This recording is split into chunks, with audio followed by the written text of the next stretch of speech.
ಗುರುಪೂರ್ಣಿಮಾ ಶುಭ ದಿನದಂದು ಯತಿಗಳಿಗೆ ಮುಂದೆ ಚಾತುರ್ಮಾಸ್ಯಕ್ಕೆ ಅವಶ್ಯಕತೆಯಾದಂತಹ ಈ ಮೃತ್ತಿಕಾ ಸಂಗ್ರಹಣ ಅನ್ನುವಂತಹ ಕಾರ್ಯಕ್ರಮ ಇಂದು ಸಂಪನ್ನಗೊಂಡಿದೆ.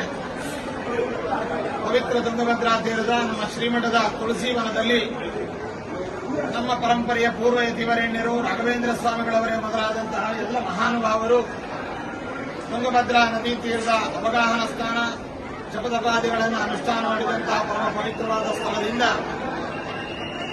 ಗಣಪತಿ ಪೂಜೆ, ಗಣಪತಿ ಪ್ರಾರ್ಥನೆ, ಅದೇ ರೀತಿಯಾಗಿ ಕಲಶ ಸ್ಥಾಪನೆ, ವರ್ಣವಾಸ್ತೋಷ್ಟತಿ ಪೂಜಾ, ಪುಣ್ಯಾವಾಚನೆ, ಪಂಚಗವ್ಯ ಮೇರಣ, ಪಂಚಗವ್ಯ ಪ್ರೋಕ್ಷಣೆ, ಭೂಶೋಧನೆ, ಭೂಪ್ರಾರ್ಥನೆ ಮೊದಲಾದವುಗಳನ್ನು ಇಲ್ಲಿ ಆಚರಿಸಿ ಶ್ರೀಮಠದ ಸಂಪ್ರದಾಯ ಪದ್ಧತಿಗಳಿಗೆ ಅನುಸರಿಸಿ ಈ ಮೃತ್ತಿಕೆಯನ್ನು ತೆಗೆದುಕೊಂಡು ಬಂದು ಇಲ್ಲಿ ನಾವು ರಾಯರಲ್ಲಿ ಸಮರ್ಪಣೆ ಮಾಡಿದ್ದೇವೆ.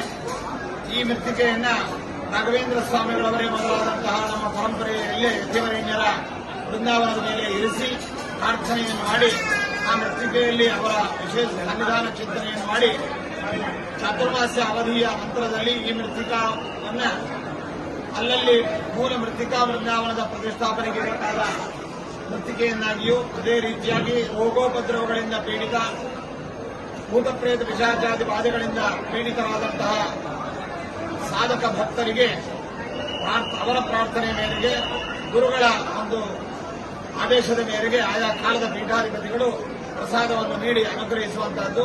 ಇದೇ ಅಧಿಕೃತವಾದಂತಹ ಮೂಲ ಮೃತ್ತಿಕಾ ಒಂದು ಸಂಗ್ರಹಣೆ, ಸ್ಥಾಪನೆ ಮತ್ತು ಮೂಲ ಮೃತ್ತಿಕಾ ವೃಂದಾವನ ಸ್ಥಾಪನೆಗೆ ಶ್ರೀಮಠದ ಕಾಲಕಾಲದ ಪೀಠಾಧಿಪತಿಗಳು ರಾಯರನ್ನ ಪ್ರತ್ಯೇಕವಾಗಿ ಪ್ರಾರ್ಥಿಸಿ 48 ದಿನಗಳ ಕಾಲ ಆ ಮೃತ್ತಿಕೆಯಲ್ಲಿ ಅವರ ಸನ್ನಿಧಾನವನ್ನು ಚಿಂತನೆ ಮಾಡಿ ನೀಡುವಂತಹ ಮೃತ್ತಿಕೆಯೇ ಅಧಿಕೃತವಾದದ್ದು. ಅದರಲ್ಲಿಯೇ ರಾಘವೇಂದ್ರ ಸ್ವಾಮಿಗಳವರ ಪಾರಮಾರ್ಥಿಕವಾದ ಅಧಿಕೃತವಾದಂತಹ ಒಂದು ಸನ್ನಿಧಾನ, ಇದನ್ನು ಪಡೆದು ಸ್ಥಾಪನೆ ಮಾಡಿದಂತಹದ್ದು ಆ ಅಧಿಕೃತವಾದಂತಹ ಮೃತ್ತಿಕಾ ವೃಂದಾವನವಾಗುತ್ತೆ.